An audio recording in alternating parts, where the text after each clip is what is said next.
The pivotal moment of this war is getting closer, and it's getting way sooner than anticipated, that even next month we might potentially see the beginning of the end. It is just that Russians are so desperate to do their attacks, and they might even do a hastily decision to perform an unreasonable offensive, which ultimately might lead to their defeat. But more about all of this in just a couple of minutes.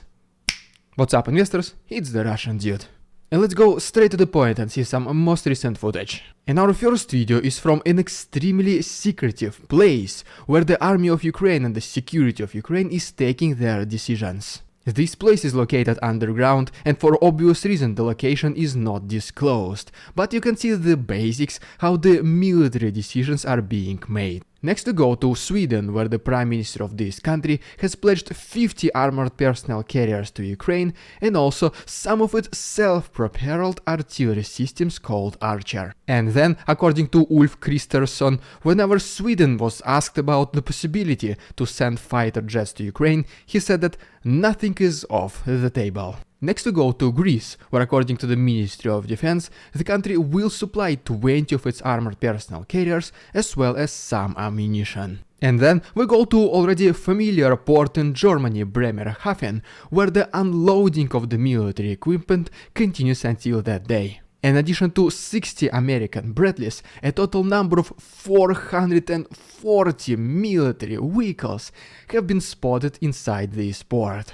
Among them, military combat vehicles such as Strikers and Avengers have also been spotted, and the majority of them will go to Poland, where Ukraine will be trained to use them. But most likely, at least at this very moment, it is not anticipated that every single one of these vehicles will go to Ukraine, because maybe some of them will be kept in the reserves. But it looks like that Russia also started bringing its own military equipment, specifically fighter jets and helicopters, closer to the borders with Ukraine. And according to the Western intelligence data that we have at this very moment, the next offensive by Russians will be heavily supported by aerial vehicles. We even have this statement by the UK Defense Secretary Ben Wallace, is that at this very moment 97% of active Russian military personnel is currently located inside Ukraine. But the combat effectiveness of these forces have been depleted by at least 40%, and nearly 2/3 of Russian main combat tanks have been either partially or completely destroyed. And ultimately, we have the statement by Alexei Reznikov, who, by the way, recently kept his position as the Minister of Defense of Ukraine thanks to Vladimir Zelensky. And he said that in several months, Ukraine will be ready to launch its own counteroffensive. What they need right now is to wait until Western military vehicles, and in the meantime, train Ukrainians how to use them. Which, to be honest, is a pretty good timing for this Ukrainian counteroffensive, which will supposedly happen right after Russians will exhaust all of their offensive power, and they'll be completely demoralized, because most likely they will not be able to capture any significant results. And it will be at that very moment when Ukraine will attack with all of its new Western weapons and with the fresh soldiers who just returned from the training. Alright, and before we talk about the situation in the east and south of Ukraine and some more evidence that the Russian offensive is stalling, allow me to present you just two quick news. The first one came to us from Yevgeny Prigozhin, who said that his private military company has stopped recruiting prisoners. He also blamed the Ministry of Defense of Russia and said that it is because of them that Russia cannot fully capture Bakhmut. And I mean, even though he did not directly set the Ministry of Defense of Russia, he just mentioned it as some bureaucratic problems. But overall, this just confirms that the tensions between the Ministry of Defense of Russia and some other private military companies is just increasing, which is just the attempt of Putin to once again preserve his power from those ambitious people. The next statement that Prigozhin made is that the purpose of Russia of capturing Bakhmut is to completely paralyze Ukraine. I'm not sure how just one small settlement will be able to achieve this, but this is just what he said. And ultimately, he mentioned that even though this is such a difficult progress, Bakhmut can be surrounded somewhere in March or April, but there is a big but. And he said that all this Western military support that's about to arrive to Ukraine might significantly delay the process or potentially even make it impossible.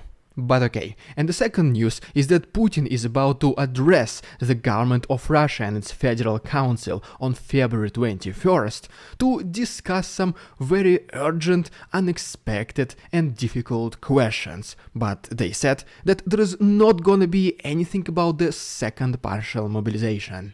After this, the next day on February 22nd, the Russian State Duma and the Federation Council will be together for some kind of meeting to discuss this address of Putin, and they also highlighted that no, there'll be nothing about second partial mobilization. And then, during the next couple of days, Putin is about to address the nation, perform some kind of extremely patriotic political meeting/concert, and once again, the Russian authorities and media highlighted that no, there'll be nothing about second partial mobilization. And yes, I intentionally said it 3 times, because that's how they present it to us. Every single day, they say, don't worry, there's nothing going to be about this mobilization, which is pretty much exactly what they said before the first one. But pretty much yes, the next 10 days inside Russia will be extremely crucial and some extremely big statements will be made. And as always, I will be here every single day for you to report on this news, and if you don't want to miss any of these events as soon as they start happening, just please consider liking this video and subscribing to my channel. You can also follow me on Instagram just to see how I live outside of YouTube.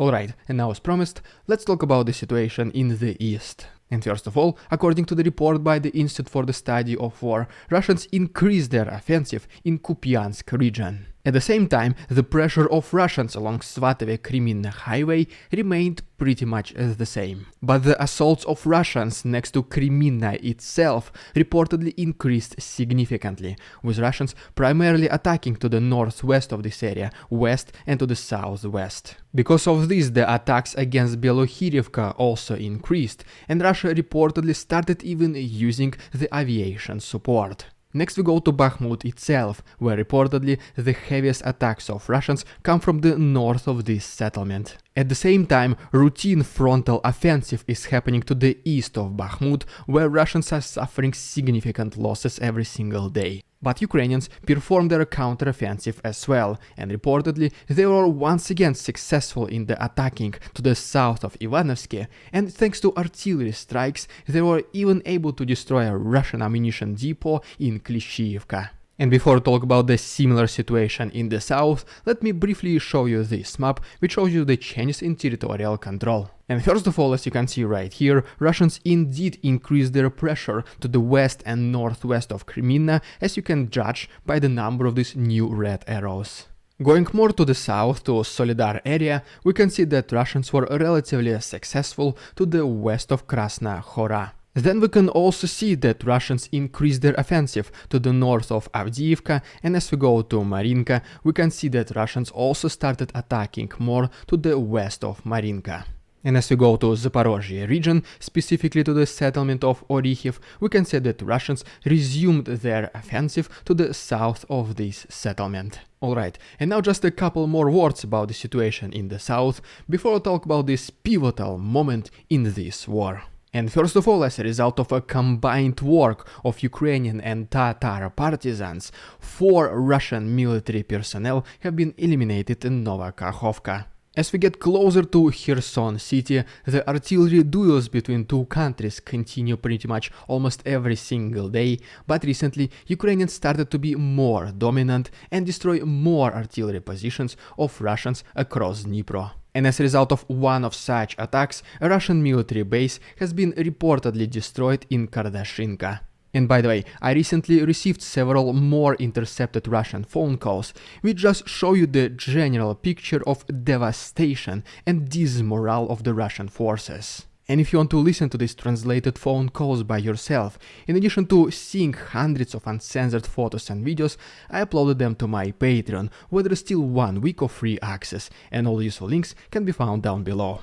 Alright, and now let's talk about the main topic of the video, the pivotal moment of this war, which most likely is coming way faster than anticipated, and we might see the beginning of the end as early as already next month. One of the first supporting evidence were just once again these intercepted phone calls, where Russian soldiers were complaining about the low Russian morale, the increasing firepower of Ukrainians, and basically they generalized, saying that the February will be extremely decisive. And unfortunately for them, the timing and chances are not on the side of Russian army. Then we also have several other reports of the US intelligence, which was warning Ukraine that the pivotal moment in this war will start in the next several months. What this report basically claims is that Russians will start conducting their massive ultimate and most likely rushed offensive very soon, and as long as Ukrainians can withstand this, this is when Ukraine needs to start its own counteroffensive with the help of all these Western military vehicles and support that is receiving right now. The best case scenario, according to the US representatives, will be for Ukraine to recapture as much of its land as possible and then, with most likely help of the Western countries, force Putin to sit down and talk. Because unfortunately, some Republicans and maybe some even European countries, they do not see themselves helping Ukraine in a long-term perspective. That is why the solution of this conflict must arrive as soon as possible. Then we even have some other statements by the highest US authorities, such as for example John Kirby, who is saying that probably the real full-scale Russian offensive has not started yet, and right now they're just trying to extend this war as long as possible to finalize the resupplies of themselves. But nevertheless, in the end he agrees that in case this offensive is set to happen, it will happen in spring.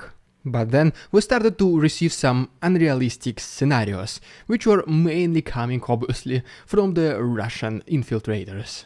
And one of them is the representative of the Russian quote-unquote authorities in Kharkov region, Vitaly Ganchev, who said that the Russian army will retake its lost positions in Kharkov region eventually. The most probable directions of attacks, according to him, will be against Kupiansk and Kharkov. But I mean, just take a look at this once again. Russians are planning to split their forces like this and lay them way too thin. So what do you think are the probabilities of them succeeding in this military operation if they couldn't even invade Bakhmut, fully capture it, in more than 6 months? There are even some talks that Russians might send their paratroopers to the north and south of Ukraine to attack either Kiev region or Odessa, but I mean, this will be even more senseless, to say the least. Because these are the places where Ukrainian army has been preparing to defend itself uninterrupted for the last several months, which basically means the probability of this Russian offensive successfully happening is pretty much close to nothing. But what most likely Russians are picturing in their minds is that they will either attack from everywhere and capture as much land as possible, just like they tried to do in the beginning of this invasion, and we already see that it never happened, or they just might attack everywhere just in the hopes to capture something, and then it is the work of the Russian propaganda to present this victory as a massive, crucial victory of Russian army. Just like pretty much they did with Solidar. The location of this settlement was not that much strategically important, but as soon as Russia was able to do it, it was like the national achievement, if you can hear Russian propaganda in the news. But nevertheless, whatever is about to happen, Russia has significantly lower chances at succeeding. Right now they are trying to do this rushed offensive because they understand if they delay any longer, Ukraine will receive these weapons and then they have zero chances. But because of these not completely thought about decisions which are being made right now in the front lines on the Russian side, most likely the defeat will be even faster than expected. We're almost witnessing the Hail Mary scenario by Russians. It is they either do it right now and they throw everything they have, or they never do it and then the Russian government is risking to be completely destroyed both externally and internally. And ultimately, according to the commander-in-chief of Ukrainian forces Valery Zaluzhny, winning for Ukraine is not just enough. They also must make sure that Russia will never attack again. And one of the potential ways how they can do it is to show Russia the superiority of Ukrainian army. And so the main question of the video is, will Russia give up eventually and lay down their arms, or they will try to find until the very end. You can almost feel it like that the tensions are rising, and this is just like the calm before the storm, but you should always remember that there is always rainbow after the rain. It always gets worse before it gets better, but sooner or later, in one way or another, Ukraine will prevail. And once again, if you don't want to miss any of these events as soon as they start happening, just please consider subscribing to my channel. It only takes one click. And if you want to support my work financially, please consider becoming my channel member, use a PayPal link, or become my Patreon, where there's still 1 week of free access. You can find all the as usual links to the right and down below. Thank you so much for your attention, товарищи, and see you tomorrow.